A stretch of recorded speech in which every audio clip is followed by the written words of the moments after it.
네, 오늘 보실 말씀은 사도행전 7장 1절에서 8장 3절까지의 말씀입니다. 본문을 보시면 우와 길다 라고 생각하시겠죠. 그래서 7장 54절부터 8장 3절까지만 읽도록 하겠습니다.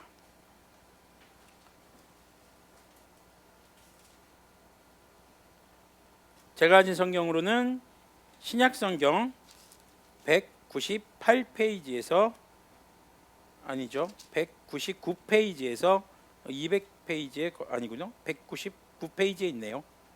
네.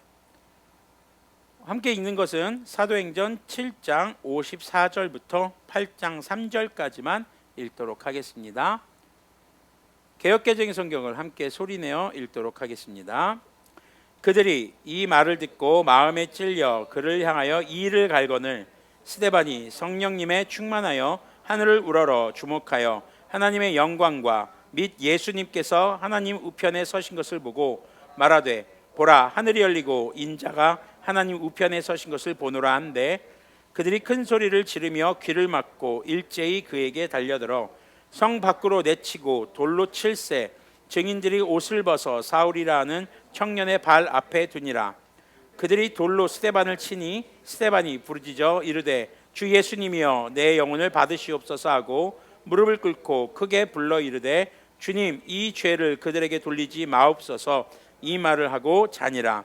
사울은 그가 죽임당함을 마땅히 여기더라. 그날에 예루살렘에 있는 교회에 큰 박해가 있어 사도 외에는 다 유대와 사마리아 모든 땅으로 흩어지니라. 경건한 사람들이 스데반을 장사하여 위하여 크게 울더라. 사울이 교회를 잔멸할세 각 집에 들어가 남녀를 끌어다가 옥에 넘기니라. 아멘. 잠시 기도하겠습니다. 주님 이 시간 주님의 말씀을 증거합니다. 성령님께서 말씀의 조명이 되어 주시옵소서. 우리 주 예수 그리스도님의 이름으로 기도합니다. 아멘. 네, 자리에 앉으셔도 좋습니다. 주반에 있는 표준세 번역의 말씀을 더불어 보시면서 말씀을 함께 들으시면 더욱더 좋겠습니다. 자, 지난주에 이제 오늘 말씀에 등장하는 스데반 집사를 비롯한 7명의 집사를 세우는 내용을 우리가 함께 보았습니다. 자, 교회 성장, 어떻게 교회가 성장할 수 있을까? 교회가 어떻게 부흥할 수 있을까? 성장이라는 것은요, 어떤 이게 건물이 커지고 성도가 늘어나는 것 포함도 됩니다. 그런데 그것만이 아닙니다. 성장의 가장 중요한 본질은 바로 그 구성원들이 성장하는 것입니다. 그래서 교회 안에서의 각 역할이 분배될 수 있도록 하는 것. 사실 연약한 자들을 돌보는 걸 모든 그리스도인들이 해야 돼요. 근데 초대교회에서 성도들이 점점 늘어나니까 사도들만으로는 그들을 돌보기가 부족했고, 또 사도들은 말씀을 가르치는 것, 이게 예수님의 말씀만이 아니라 당시의 설교도 지금과 동일했습니다. 구약의 언약들이 어떻게 예수님을 통해서 성취되었는가, 이것을 가르쳐야 했거든요. 특히 유대교회에 쩌들어 있던 사람들에게 예수님의 말씀을 가르치는 것은 결코 쉬운 것이 아니었습니다. 그래서 예수님을 따라다녔던 직계 제자들이 예수님을 통해서 들었던 말씀들, 배웠던 내용들을 정리할 수밖에 없었어요. 그러니까 이것이 정리되고 쌓여가지고 여러분들이 지금 현재 성경으로 보는 대략 1세기경에 이 사복음서가 완성이 되게 되는 것이죠. 그 신학적으로는 이제 피문서라고 하는데, 이 예수님의 말들이 여기저기 흩어져 있는 말들이 있었어요. 그 제자들도 다 기억하지 못해요. 여러분들도 어때요? 배웠다고 다 기억합니까? 절대 그렇지 않아요. 우리 청소년들에게 늘 말하는 게 있어요. 국어 선생님은 국어만 잘하고 영어 선생님은 영어만 잘하고 수학 선생님은 수학만 잘해. 근데 왜 너희들한테 전 과목을 다 잘하라고 해? 말이 안 되는 거야. 그래서 너희들이 전 과목을 다 잘할 필요는 꼭 없어 라고 말합니다. 부모님들이 그러죠. 학교에서 배웠잖아, 왜 몰라? 그걸 다 기억하면 슈퍼 초 울트라 천재죠. 기억 못하는 게 정상이에요. 언제 기억날까요? 제일 안타까울 때가 시험 끝나고 기억날 때입니다. 맞습니다. 왜 시험 끝나고 기억나는지 아세요? 틀려봐야 기억도 더 잘 납니다. 틀리면요 충격이 생겨요. 답이 이거였는데 맞아. 그럼 그 다음에 이거 안 잊어먹어요. 되게 웃긴 거예요 이거. 제가 아직도 잊을 수 없는 오답이 하나 있습니다. 초등학교 때.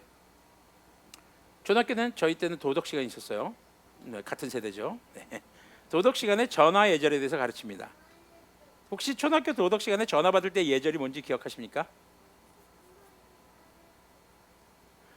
자, 제가 어렸을 때 살았던 동네가 신장동입니다. 네, 신장동 김영찬 씨 댁입니다. 그 집에 이제 호주 가장이 되는 분의 이름을 말하면서 누구누구 댁입니다라고 말하는 게 도덕 교과서에 나온 전화 예절이었어요.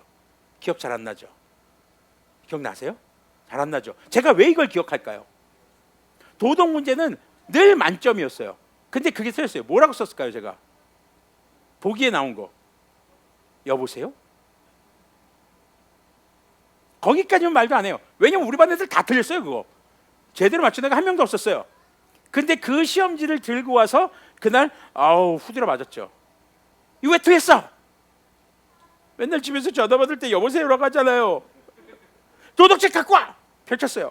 이대로 써야지. 이거 배웠어 안 배웠어? 배웠어요. 근데 왜 틀렸어? 집에서 전화 받을 때 찰싹 회초리를 그냥 맞으면서 그 충격이 아직도 남아 있어서 제 또래 세대에서 도덕 시간에 배웠던 그 내용을 다 기억 못하는데 전 기억해요. 충격받는 거 기억나요. 오답 노트가 그래서 중요합니다. 오답에 대한 충격은요 우리를 지혜롭게 합니다.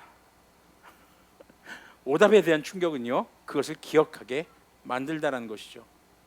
그래서 오답투성이인 내 인생이 어쩌면은 나중에 비슷한 상황의 문제들을 겪을 때 그것에 대해 배웠던 것들을 기억나게 하는 그런 것이 될 수 있다는 거겠죠.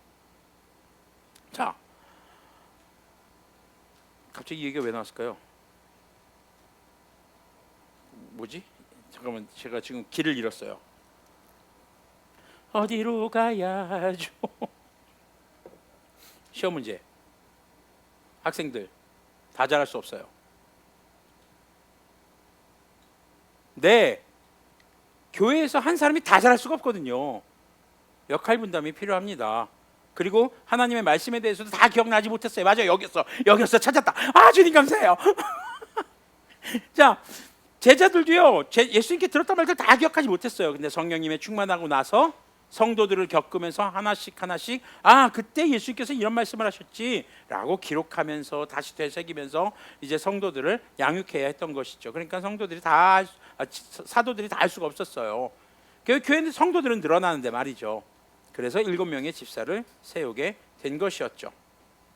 자, 그리스도인은요 그래서 주님의 영에 충만해서 주님의 지혜를 가질 때 비로소 교회 안으로는 교회를 세우고 밖으로는 복음의 전달자로서의 사명을 감당하게 됩니다. 자, 성령님의 충만하고 지혜에 충만한 그리스도인은 교회와 성도들을 향한 폭력 앞에 주님의 평안을 유지할 수 있게 되는 것. 스데반이 잡혀갈 때 그의 얼굴이 어땠다? 천사와 같았다. 천사 같았다는 건 뭘까요? 진짜 천사를 닮았다는 얘기가 아니라 평안해 보였다.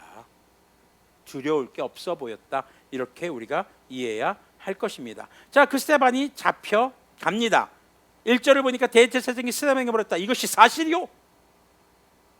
이것이 뭐예요? 스데반과 더불어서 지난주에 말씀에서 막 말싸움했던 집단들이 있었잖아요. 이 사람들이 어떻게 보면은 지금으로 따지면 자유주의 신앙에 물들어 있던 사람들이에요. 자기식대로의 신앙들을 가지고 있었던 그런 사람들이죠. 거기다가 예수님을 부정하는 사람들이었어요. 스데반이 예수님을 증거하잖아요. 그 예수님에 대해서 증거하는 말싸움으로 졌어요. 이기를 못해요. 왜요? 스데반이 성령님의 충만해서 말을 하는 것을 이길 수가 없었거든요. 그래서 누명을 씌웁니다. 어떤 누명을 씌웁니까? 이 사람이 율법을 다 없애고 새로운 율법을 세운다고 합니다. 이게 말이 되는 소리입니까? 그리고 온갖 모함을 다 갖다 붙여갖고 끌고 와서 고발한 거죠. 대제사장으로. 이것이 사실이요? 그러면서 스데반이 말하였다. 부역 여러분, 내 말을 들으십시오. 우리 조상 아브라함이부터 시작해서 이스라엘 민족 형성의 역사를 이야기합니다. 이스라엘 민족은 누구로부터 시작이 됐습니까? 아브라함 한 사람으로부터 시작이 됩니다. 아브라함은 하나님을 잘 믿었던 사람일까요? 재밌는 건 그렇지 않아요. 아브라함의 아버지가 누굴까요? 잠깐만, 아브라함의 아버지 이름 데바. 네, 직업은요 몰렉이라고 하는 우상을 만드는 직업이었어요. 몰렉이 뭔지 아세요? 소대가리에 사람 남자 몸 형상을 하고 청동으로 만들어가지고 배 복근에는 아궁이가 있고요. 몸 군데군데 불구멍이 있어요. 청동 프라이팬을 만드는 사람이었어요.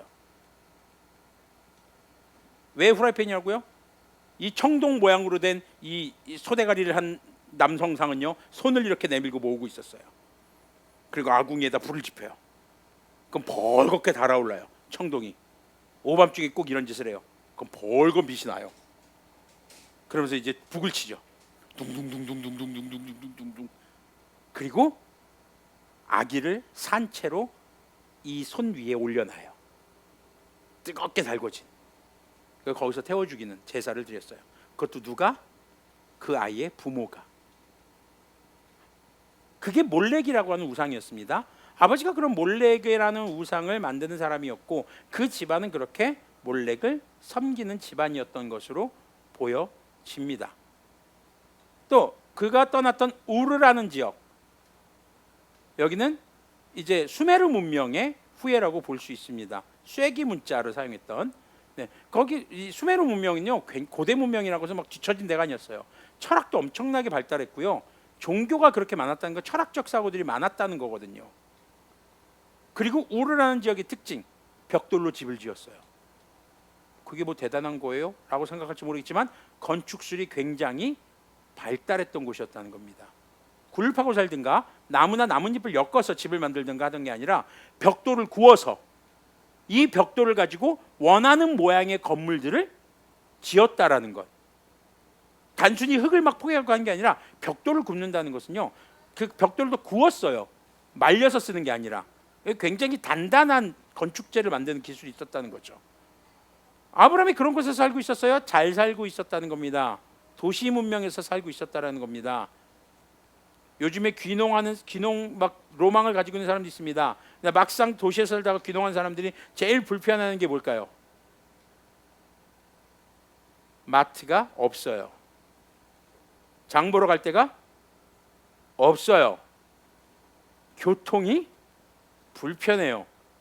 요즘 시골 사시는 분들 자가용 없으면 다닐 수가 없어요.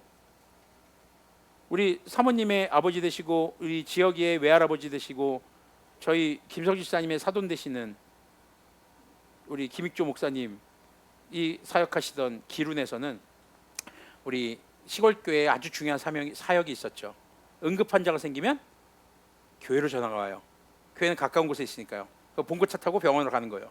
왜냐면 구급차가 전화하면 구급차가 들어왔다 나갔는데 오래 걸려요.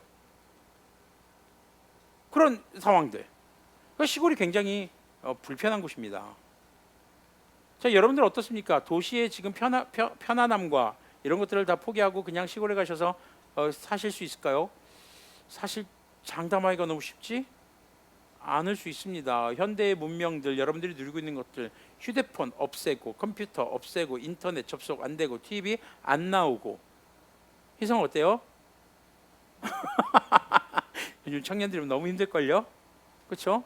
네, 특히 우리 직장인들 20대 30대 사람들에게 커피가 없는 곳. 요새 커피 광고, 커피집 앞에 이런 광고가 붙어 있어요. 커피는 보약이다. 왜요? 끄덕끄덕한 사람들 진짜 일하고 힘들 때 뭔가 부스터샷이 필요해요. 그 중간에 커피 한 잔 마시면 아우 정신이 화들짝 나거든요. 물론 우리 몸을 버닝하는 거지만, 우리 몸을 혹사시키는 거지만 없으면 버틸 수가 없는 거죠. 그런 사회. 점점 그런 게 가는 거죠. 얼마 전에 저희 남원에 사시는 이모도 집에서 캡슐 커피를 가지고 커피를 내려 먹고 싶은데, 왜냐면 주변에 커피숍이 없으니까요. 커피를 먹고 싶은데 파는 데가 없다. 여기는 하나 사서 좀 보내줘라. 또 현대 M포인트 카드 포인트가 너무 쌓였대요. 이걸 쓰고 싶은데 어떻게 써야 될지 모르겠다, 뭐 이런 얘기가 나오는 거예요. 그래서 사서 보내드렸죠. 시골이 그만큼 힘듭니다. 왜 이 얘기를 드리냐고요? 아브라함이 우르를 떠난 게요, 그것과 똑같았어요. 너무나도 불편한 생활을 자처하게 된 겁니다. 그래서 히브리서에는 아브라함은 믿음으로 친척 고향 아비집을 떠나서 주님께서 가라 하신 땅으로 갔다는 겁니다. 아브라함은 하나님을 막 절실히 믿었던 상태가 아닙니다. 그런데 어느 날 갑자기 주님의 음성이 들린 거예요. 아브라함아, 지어가. 너는 너의 본토, 너의 동화책 집을 떠나 내가 너에게 지시할 바다의 등대가 있다 교회로 가라. 그 말을 듣고 가는 게 쉬웠을까요? 생전 듣도 보도 못한 신의 목소리가 들려요. 이게 결코 쉬운 게 아닙니다. 그렇게 떠난 아브라함이 자녀를 100세 때 이삭을 낳았죠. 이삭의 아들들 야곱과 야곱과 에서, 야곱의 12아들, 그 12아들이 이스라엘 12지파가 됩니다. 요셉이 형들에게 팔려가는 과정, 이 이야기들을 통해서 하나님께서 어떻게 이스라엘 백성들을 인도하셨는가를 얘기하게 되는 거죠. 자, 그러면서 스데반 집사의 말의 핵심이 바로 뭐냐면은 48절을 보면은요, 여러분들 성경도 함께 보시면 괜찮아요. 48절이 주보에 나오죠. 네, 주보에 아마 48절부터 나옵니다. 네. 자, 지극히 높으신 분께서는 사람의 손으로 지은 건물 안에 거하시지 않으십니다. 이게 지금 누구에게 찔리는 말일까요?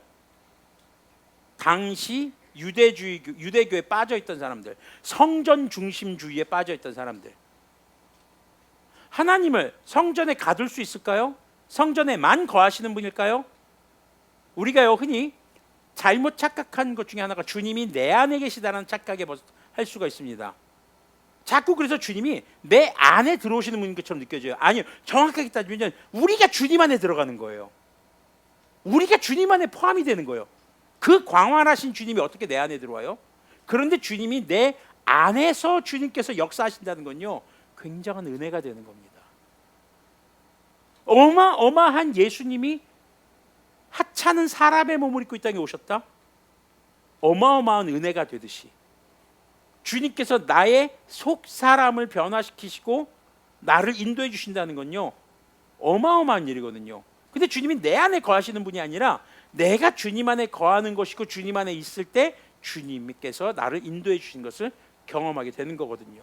지금 당시 유대주의교, 당시 대제사장 앞에서, 그것도 성전에서 제사는 대제사장이잖아요. 성전이 없으면 직업이 없어지는 사람이에요. 그 사람한테 가가지고 이 얘기를 하는 겁니다. 지금 주님께서 말씀하신다라고 하면서 이사야서의 말씀을 얘기합니다. 하늘은 나의 보좌요, 땅은 나의 발판이다. 너희가 나를 위해서 어떤 집을 지어주겠으면 내가 쉴 만한 곳이 어디냐.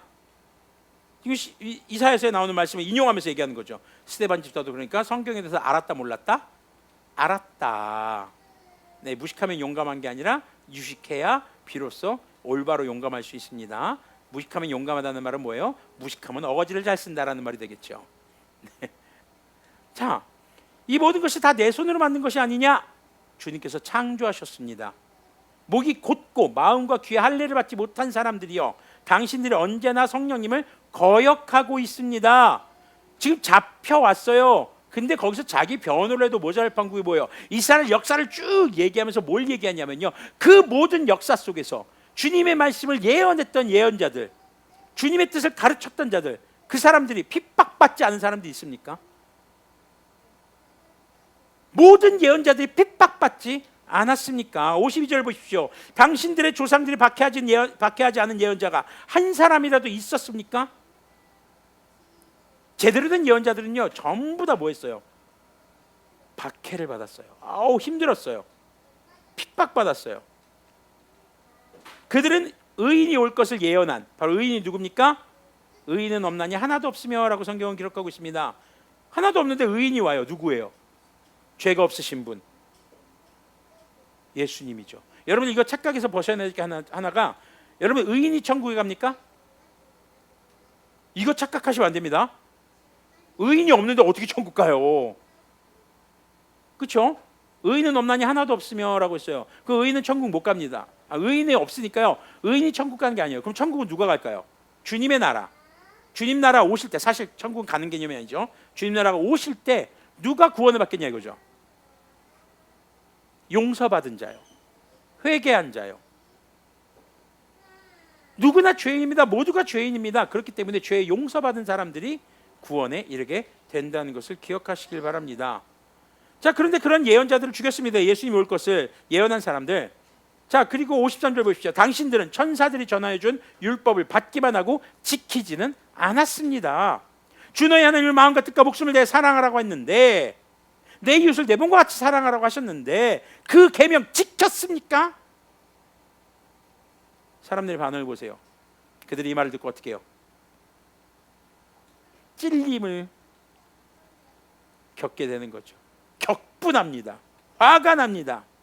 이게 바로 뭐예요? 무식하면 어거지를 잘 쓴다는 이 사람들의 모습이 나오는 거죠. 스데반에게 이를 갑니다.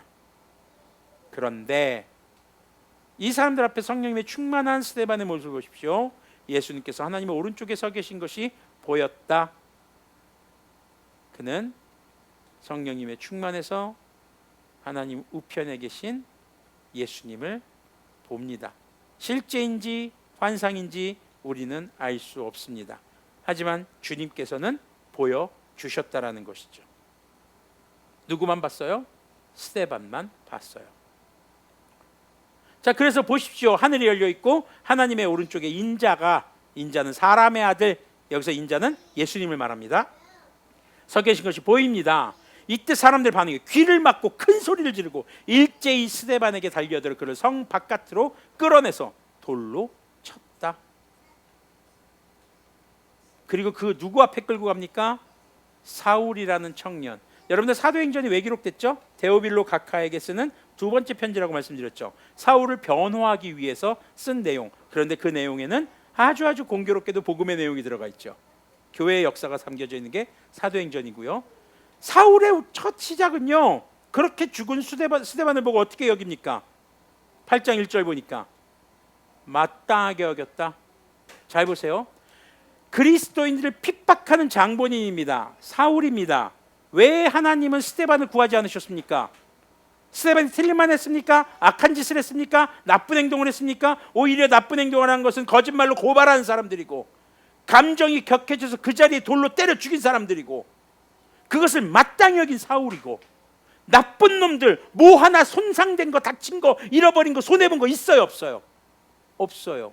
오히려 복음을 전하는 그리스도인, 초대교회에서 과부와 고아들을 돌보는 일에 힘쓰고 어려운 자들을 도왔던 스데반은 돌에 맞아 죽어요. 왜 하나님은 스데반을 구하지 않았냐 이거죠.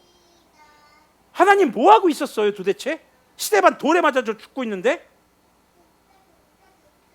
라고 생각해 볼 수 있겠죠. 자, 이런 것들이 사실 많은 사람들에게 이런 질문을 하게 되는 겁니다. 하나님이 살아계시다면 왜 악이 존재하는가? 사실 이게 기독교인들만 생각하는 게 아니라 이 주제가 서울대 논술도 그렇고 연구대 논술에 한 번씩 다 출제가 됐던 논술들이에요. 신이 존재한다면 왜 악이 존재하는가? 신은 선한 존재가 아닌가? 완전한 존재가 아닌가? 왜 완전한 존재는 불완전한 존재를 만들었을까? 뭐 이런 철학적 사고들이 굉장히 많이 우리 사회에 자리 잡고 있습니다.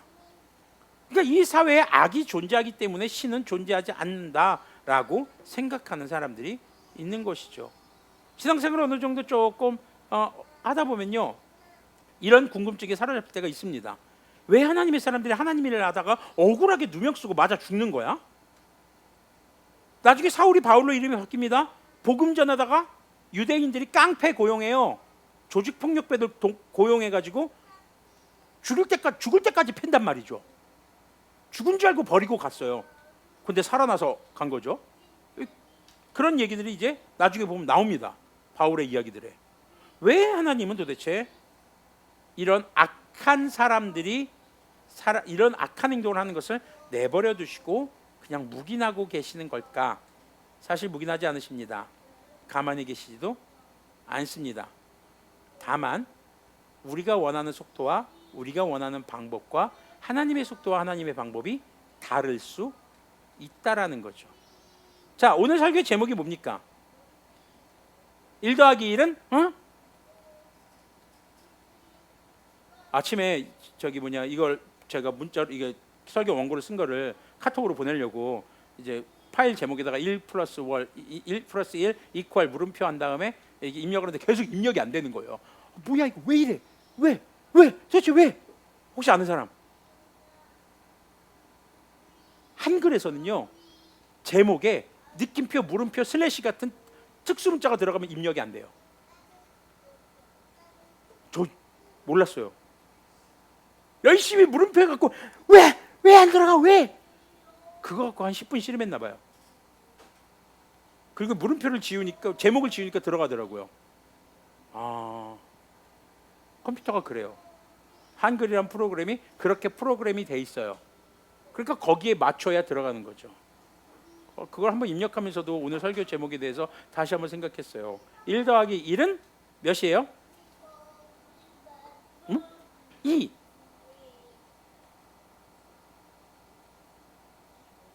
네? 아, 심쿵. 설교 중에 그렇게 나 심쿵하게 하기 있기 없기? 어? 네. 고마워요. 1 더하기 1은 2 맞나요? 맞기도 하고 틀리기도 합니다. 십진법에서는 맞아요. 이진법에서는요. 1, 0. 우리가 지금 대부분의 모든 활동이 컴퓨터를 통해서 이루어집니다. 사실 여러분들이 휴대폰으로 문자를 보낸다든가 하는 것도 전부 다 뭐예요? 컴퓨터의 언어로 변환이 돼서 가는 겁니다. 여러분들 컴퓨터를 공부하다 보면요, 입력장치와 출력장치가 있습니다. 입력장치는 뭘까요? 우리가 입력하는 것을 이진법으로 바꿔주는 거예요. 출력장치는요, 이진법으로 출력되는 것을 우리가 알아볼 수 있는 형태로 바꿔주는 프로그램이에요. 그게 있어야지만 우리는 컴퓨터를 통해서, 인터넷을 통해서 무엇인가를 할 수 있게 되는 겁니다. 자, 여러분들 이 십진법은 그럼 가장 좋은 걸까? 왜 십진법을 쓰게 될까요? 사람들이 10손가락이 있어서 그렇다는 설도 있습니다. 10손가락이 있으니까. 근데 생각해 보세요. 한 손에 물건을 들고 한 손으로 세야 돼요. 그래서 옛날에 사람들은 어떻게 셌을까요? 한 손으로 12진법이요. 1, 2, 3, 4, 5, 6, 7, 8, 9, 10, 11, 12. 뭐 생각나죠? 자축이묘. 옛날에 점칠 때 보면 자축이묘, 12진법을 썼어요. 왜냐면 한 손으로 세야만 되니까. 그리고 한 손으로는 이제 그 계수하는 거죠. 10단위 이런 것처럼 12진법의 그 상위 단위를 계수하는 거죠. 지금이야 우리가 10진법이 익숙하지만 과거 12진법을 쓰는 건 그랬다는 거죠. 10진법에서 절대 딱 떨어지지 않는 게 또 있죠. 예를 들면 3분의 1. 10진법에서 뭐예요? 0.3333333333 끝나지 않은 3의 반복이에요. 그런데 물컵에 있는 양을 저울을 이용해서 3분의 1씩 똑같이 맞출 수 있어요, 없어요? 있어요. 10진법에서는 불가능한 건데. 근데 어디에선 가능해요? 12진법 0.4로 딱 떨어져요. 이 12진법이 사용된 게 굉장히 많아요. 우리는 10진법의 시대에 살고 있는 것 같죠? 1년이 몇 달입니까? 12달. 연필 한 다스 몇 개 들어있어요? 12개. 도넛도 12개가 한 세트로 되어 있죠. 그렇죠? 크리스피 크림. 네, 맛있겠다. 네. 또 미국에 다니긴 하지만 1피트 12인치가 1피트로 되어 있어요. 10진법이 전부가 아니라는 거죠. 내가 사용하고 있고 내가 익숙하다고 해서 그것이 진리는 아닐 수 있다라는 겁니다. 또 이와 비슷하게 60진법도 있어요. 60진법 그거 너무 복잡한 거 아니에요? 근데 여러분들 60진법을 이용해서 뭘 찾아냈을까요? 태양이 365일 만에 다시 제자리로 온다는 걸 60진법으로 발견합니다. 고대 문명이요. 달이 지구를 도는데 30일, 한 달 걸린다는 것도 60진법으로 계산해낸 겁니다. 더 실생활로 가볼까요? 1시간은 몇 분? 60분. 1분은 60초. 아유, 그런 생각 해본 적 없으세요? 왜 시계가 저렇게 보기 어렵게 만들어 놓은 거야? 계산하기 어렵잖아요. 그냥 100초를 1분으로 하고 100시간을 1시간으로 하면 안 되는 거야? 어렸을 때 그런 생각 해본 적 없어요? 난 있어요. 계산하기 너무 힘들어서. 왜냐면 수학 시간에 자꾸 틀렸거든요. 이거를 60진법으로 계산해야 되는데 10진법으로 계산하니까 틀리는 거예요. 계속 시간 문제가. 그래서 이게 이 초등수학에서 시간 계산하는 거 굉장히 중요한 문제로 다루기도 합니다. 왜냐하면 실생활에 필요하니까요. 근데 거기에 60진법이 사용되는 거예요. 60진법이 고대의 수학이 아니라 지금도 우리에겐 여전히 필요한 겁니다. 60진법 왜 그럼 이렇게 만들었을까요? 이렇게 해야 하루라는 시간을 비교적, 아주는 아니지만 비교적 정확하게 계산할 수 있기 때문입니다. 자, 이런 걸 뭐라고 하냐? 자연과학이라고 합니다. 자연과학을 통해, 관찰을 통해서 진리를 찾아낸 거죠. 그런데 이것을 사람들이 알기 편하고 가르치기 편하고 표현하기 편하게 2진법, 10진법, 12진법, 60진법 이러한 것으로 표현했다는 것이죠. 우리 수환이가 좋아하는 마션의 주인공, 네? 맷 데이먼. 마션에서도 보면은 이 아스카진법을 이용하지 않았으면 살아남을 수 없었겠죠. 사람은요, 그렇게 하나님께서 창조하신 자연의 질서를 자신들의 생존과 편리를 위해서 어떤 공식처럼 만들어 놓은 것들을 이용합니다. 이것이 근데 진리라고 여긴다면 거기에 얽매이게 되는 거죠. 이것은 진리가 아니라 진리를 활용하는 그런 도구, 기술, 인간의 어떤 규칙, 약속 이런 것이라고 볼 수 있겠죠. 10진법을 하나님이 만드셨을까요? 12진법을 하나님이 만드셨을까요? 아니요. 사람이 하나님께서 창조하신 자연의 질서를 좀 더 알기 편하게, 좀 더 이해하기 편하게, 좀 더 전달하기 편하게, 표현하기 편하게 만드는 게 이제 이런 진법이라는 겁니다. 또 인문학적 진리는 어떻습니까? 철학들, 좀 더 인간다움과 사회의 질서 유지와 공존 이런 것을 목표로 하고 있죠. 그런데요, 이런 철학적 사고들은 항상 결국엔 문제에 봉착합니다. 이런 철학적 사고들을 바탕으로 정치 이념들이 많이 등장했습니다. 경제 이념이 등장하고, 그런데 문제점이 발견되고 있죠. 그리고 다시 또 수정합니다. 왜 계속 문제점과 이런 문제들이 나타날까요? 결국요, 권력과 부의 축적, 명예에 대한 인간의 욕심, 바로 인간의 이기적 본성으로 인해서 나타난 결과들이라는 것이죠. 진리를 들어도 그 진리를 진리로 받아들이지 못하는 건 왜요? 자신들이 알고 있는 당시에 유대교의 율법주의자들이 이 율법만이 진리야, 이것이 정의야, 이것만을 두고 이것이 곧 하나님이야, 이게 곧 하나님의 뜻이야. 무엇과 똑같습니까? 모세 시대 때 모세가 하나님의 계명을 받으러 올라갔는데 아론에게 부탁해서 금송아지 만들어 놓고 이것이 우리를 애굽에서 인도해낸 하나님이시다. 왕정 시대 때 여로보암이 북왕국 이스라엘을 통치하면서 자기 백성을 남왕국 유다에게 빼앗길까 봐 금송아지를 만들었고 이것이 우리 하나님이다. 그리고 성경에 나온 절기들을 조금씩 바꿔서 했던 모습들. 결국 인간의 이기적 본성에 의해서 악이 탄생했고 그 악함 때문에 부조리한 일들이 계속해서 생겨나고 있는 것이죠. 하나님께서 살아계시다면 왜 악한 일들이 나타나는가? 하나님께서 계시다면 왜 하나님의 백성들이 고난을 겪고 있는가? 라는 질문. 사실 악은 인간이 만들어냈고 사실 부조리한 문제는 하나님의 창조와 통치 질서에 반해서 좀 더 내 것을 갖고 싶고 좀 더 나의 권력, 나의 명예, 나의 부를 축적하고 싶은 인간에 의해서 나타나게 되었다라는 것이죠. 지금 전 세계가 우크라이나와 러시아의 전쟁으로 인해서 다 지금 고통당하고 있습니다. 왜 이런 고통을 겪어야 합니까? 하나님께서 왜 이 전쟁을 멈춰주지 않으십니까? 무슨 하나님이야, 푸틴이 이러고 있는데 누가 안 하면 돼? 푸틴이 안 하면 돼요. 그러니까 하나님 왜 푸틴을 안 죽이세요? 자, 그럼 이 점을 던져볼게요. 하나님은 이때 왜 사울을 안 죽이셨어요? 스데반 살리기 위해서 사울 죽일 수 있잖아요. 사울 나쁜 놈이잖아요. 예수님 믿는 사람들, 선한 일 하는 사람들 지금 돌로 때려 죽이는데 저놈의 새끼는 죽어서 마땅한 놈이야. 이게 어떻게 정의로운 거냔 말이죠. 우리가 말하는 정이라는 것은 다분히 우리 중심이에요. 내가 원하는 거. 교도소에 있는 사람들이 공통적으로 하는 말이 있어요. 같이 수감 생활하는 사람들에게 이런 말을 하죠. 나랑 친하면 알고 보면 착한 사람이야. 문제아들도 마찬가지입니다. 사고치는 청소년들도 똑같습니다. 사고치고 청소년 교도소 소년원에 이제 수감돼 있어요. 서로 친해지잖아요. 쟤 알고 보면 착한 애인데요. 그때 그냥 상황이 안 좋았던 거예요.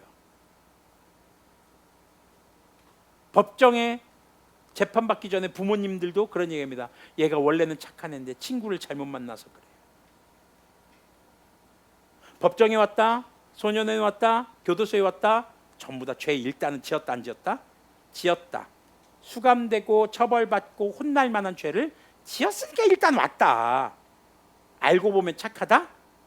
이 말이 되게 무서운 겁니다. 알고 본다는 게 도대체 뭘 알고 보는 거예요? 이 말에 숨겨진 의미는요, 나랑 친해. 나랑 친해. 그러니까 얘 좀 봐줘. 이거 아니에요? 청소년 선교하면서요, 청소년들한테 질문을 많이 받잖아요. 질문을 많이 받는 것 중에 하나가, 왜 하나님은 예수님 안 믿는다고 다 지옥 가게 해요? 내 친구 예수님 안 믿는데. 결론은 그거죠. 나랑 친해요. 좀 봐줘요. 나랑 친하다고 봐주면 그게 정이에요? 나랑 친분이 있으니까 조금 용서해 줬으면 좋겠어? 그건 절대 정의가 될 수 없다는 거죠. 자, 스데반은요, 지금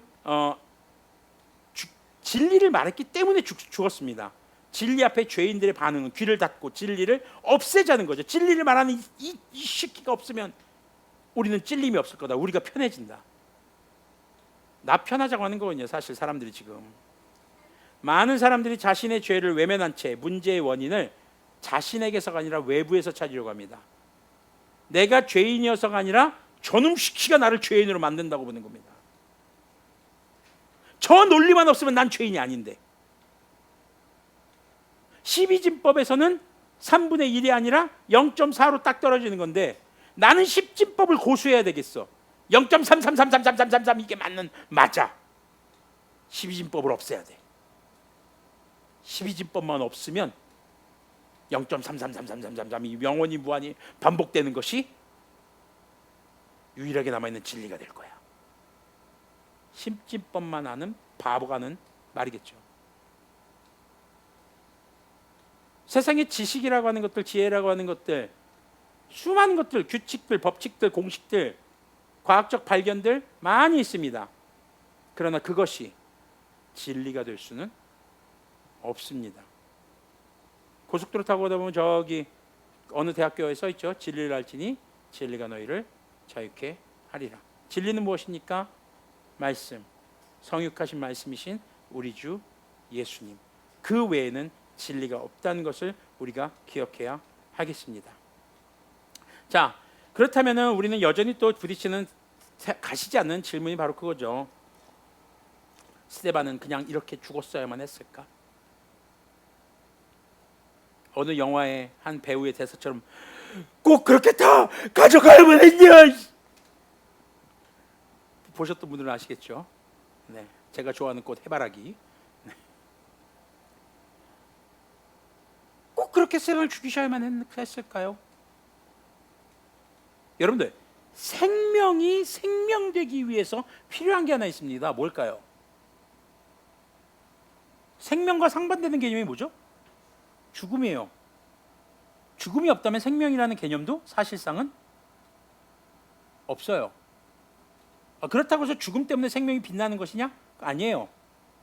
생명과 죽음의 관계에 있어서 성경은요, 우리에게 알아듣기 쉬운 비유로 농사, 씨앗의 비유에 대해서 많이 말씀하십니다. 한 알의 밀알이 떨어져서 어떻게 돼야 열매를 맺어요? 썩어요. 씨앗이 썩는다는 건 씨앗이 죽는다는 거거든요. 그런데요, 이게 어떻게 죽느냐가 중요합니다. 사람은요, 어떻게 사느냐보다도 중요한 게 바로 어떻게 죽느냐의 문제입니다. 이건 어떻게 사느냐도 연관되는 문제예요. 죽으면 끝? 그러면 뭐 교회 나올 이유가 뭐가 있어요? 죽으면 그냥 그걸로 끝이야. 아무것도 없어. 그러니까 사람들이 뭐예요? 현재를 즐기자. 그래갖고 이 원래 의미와 다르게 까르페 디엠이 이렇게 씨부리면서, 까르페 디엠이란 말은 현실에 충실하게 최선을 다하자는 의미지, 이것이 뭐 이렇게 지금 플렉스하자 이런 의미가 아니에요. 죽으면 끝이야. 돈 벌면 그대로 쌌어. 버는 족족 쓰다 보니까 어떤 나라는 어떻게 돼요? 인플레이션에 시달리면서 나라가 너무너무 고생을 하고 있는 나라들도 있죠. 그렇다고 뭐 무조건 계획을 세워라 이런 건 아닙니다. 여러분들의 삶의 생명이 가치롭게 죽을 때 비로소 더 많은 생명의 가치가 되는 것이죠. 사람은 누구나 죽습니다.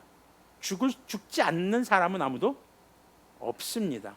예수님도 죽으셨어요. 그러다 부활하셨죠. 스데반이 죽고 난 이후에 한번 상황을 보십시오. 스데반이 죽고 나서 어떻게 되죠? 아니, 이렇게 믿음의 사람이 한 사람 죽었으면 조금 하나님 봐주실 만도 하잖아요. 어떻게 보면 고난이 더 퐁퐁처럼 몰아쳐요. 스데반이 죽고 나서 초대교회에 큰 박해가 일어납니다. 성경에서 크다고 할 정도면요, 어마무시한 거예요. 자, 이것에 대해서 이제 우리가 한 영화를 통해서 생각해 볼 수 있는 게, 바울이라는 영화가 있어요. 나중에 기회가 되면 또 같이 봤으면 한번 좋겠는데, 실제 바울 시대 때 당시 로마의 기록들을 보면은 예수님 믿는 사람들을 거리에 가로등으로 만듭니다. 뭐냐면 사람을 산채로 장대에 매달아서 기름을 붓고 불을 붙여요. 그리고 밤새 거리를 밝히도록 했다는 거죠. 사람들이 그걸 보면서 두려워 떨겠죠. 어마어마한 박해가 있었어요. 예루살렘에 그럼 살 수가 있을까요, 없을까요? 없어요. 그래서 도망칩니다. 그들이 첫 번째 생각한 게 어딜까요? 가까운 곳인데 유대인들이 자기를 잡으러 안 올 만한 곳, 사마리아. 유대인들은 사마리아 사람들을 핵 싫어했어요. 사마리아 지역에 갑니다. 여기 보세요. 모두 유대 지방과 사마리아 지방으로 흩어졌다라고 8장 1절 후반절이 얘기하고 있죠. 그리스도인들이 흩어집니다. 교회가 흩어집니다. 생각해 보세요. 한 번 설교했더니 5천 명이 회개, 또 한 번 설교했더니 3천 명이 회개. 와, 교회가 미어터지게 모여요. 장소도 솔로몬의 행각에서 모이는데 버글버글 모입니다. 먹을 걸 나눠주는데도 버겁습니다. 얼마나 신났을까요? 얼마나 신났고 좋았을까요? 성도가 많아졌으니까요. 그런데 그런 교회를 왜 하나님은 또 고난을 주셨고 흩으시냐 이거죠. 예수님께서 성도들에게 주신 사명이 있습니다. 땅끝까지 이르내 증인이 되라. 모든 족속으로 제자를 삼아 아버지와 아들과 성령님의 이름으로 세례를 주고. 근데 지금 초대교회 사람들이요, 너무 좋은 거예요. 자기들끼리 모이는 게 너무 좋은 거예요. 숫자가 늘어나니까 너무 좋은 거예요. 그 안에서 막 여러 가지가 너무 좋은 거예요. 하나님이 그러시는 거죠. 어쩌면 내가 하나님이라면 그랬을 거야. 야, 니네 언제 갈래? 아니, 거기 예루살렘에, 그래, 니들 성령님 받았잖아. 이제 내가 너희들한테 예루살렘을 떠나지 말고라고 한 것은 성령님 받을 때까지야. 이 자식들아, 좀 이제 갈래? 좀 가자. 응? 야, 사마리아 애들도 복음이 필요하고 이 유대 각 지방에도 복음이 필요하고, 지금 야, 여기 어마어마하게 지금 복음이 필요한 데가 많어. 언제 갈래? 안 가요. 자기들끼리 모여있단 말이죠. 자기들끼리 부흥하고 숫자가 늘어나고 있단 말이죠. 스데반의 죽음을 통해서 교회에 큰 박해가 일어납니다. 과연 이게 단순한 박해라고 볼 수 있을 것인가 하는 것이죠. 이것을 통해서 교회는 흩어집니다. 흩어져서 어떻게 돼요? 수많은 지역에 복음이 전해지고, 오늘날 천안의 부정역, 푸르주 아파트, 지하상가, 바다에 등대가 있다 교회가 이렇게 예배할 수 있는 것도, 여러분들이 그렇게 복음을 듣고 주님의 그리스도인이 된 것도 그 박해를 통해 흩어진 성도들을 통해서 가능했다는 것을 여러분들이 기억하셨으면 좋겠습니다. 자, 주님께서는 정의롭지 못하다, 성경은 진리가 아니다, 이런 생각들을 하는 많은 사람들 속에서 우리는 복음을 전하고 있는 사람들입니다. 자, 이런 생각은 결국은요, 회개하기를 거부하고 자신들만의 생각과 자신들만의 관념이 진리라고 생각하는 사람들의 어쩌면 어거지일지도 모르겠습니다.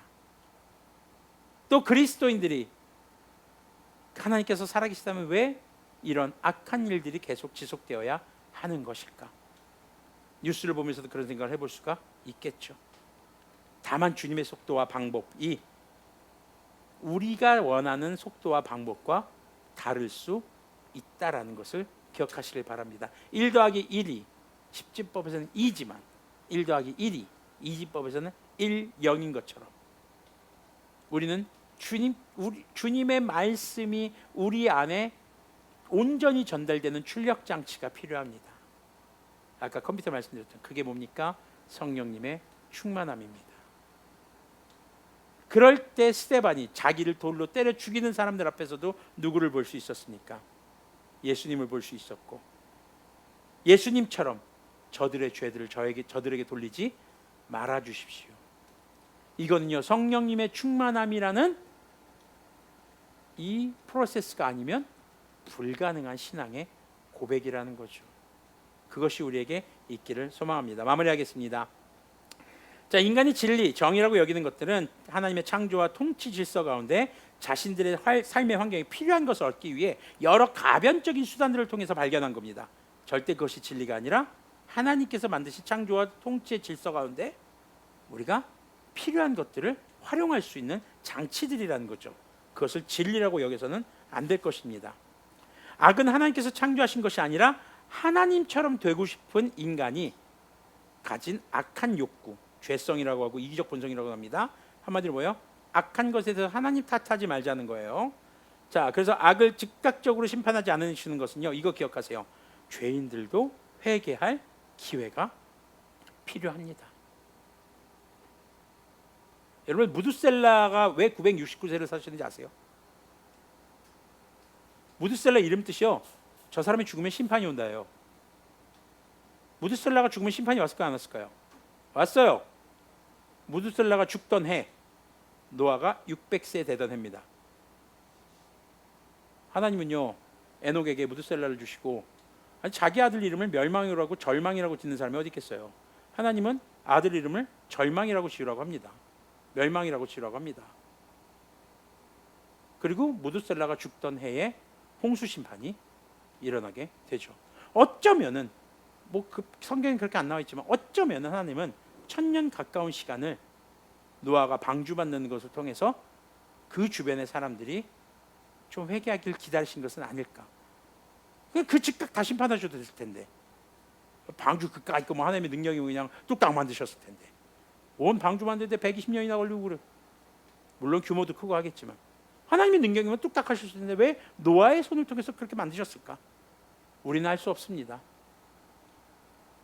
하지만 하나님께서 지금 당장 오시지 않는 이유는 주님의 정하신 때가 있을 것과 동시에 주님께서 그 때가 되기 전에 한 사람에게라도 더 복음을 전하게 하기 위해서 그리스도인들을 고난을 통해 복음을 더 전달할 수 있는 그런 생명의 씨앗으로서 우리를 사용하신다는 것이죠. 씨앗 한 알이 수많은 열매를 맺을 때 엄청난 가치를 가지게 되는 것처럼 여러분들 우리의 생명은, 그래서 스데반은 죽는 것이 어쩌면 두렵지 않았던 것인지도 모르겠습니다. 돌에 맞아 죽으면서도 예수님을 볼 수 있었고 자신을 돌로 때려 죽이는 사람들을 위해서 기도할 수 있었던 것인지도 모르겠습니다. 최종 심판은 주님의 재림의 때에 이루어집니다. 그때까지 우리 그리스도인들은 주님께서 악하냐 선하냐 이걸 따지는 것이 아니라 주님께서 모든 상황을 통해 구원을 이루시는 그 주님 것을 믿고 우리의 삶에 주어진 사명을 생명을 다해 감당할 수 있었으면 좋겠습니다. 이 시간에 함께 기도할 때에 오늘 주신 말씀을 통해서 하나님께서 회개에 마음으셨던 회개의 기도를, 무엇인가를 결단하게 하셨다면 결단의 기도를 드리며 나갔으면 좋겠습니다. 함께 회개와 결단의 기도로 나아가도록 하겠습니다. 기도하시겠습니다.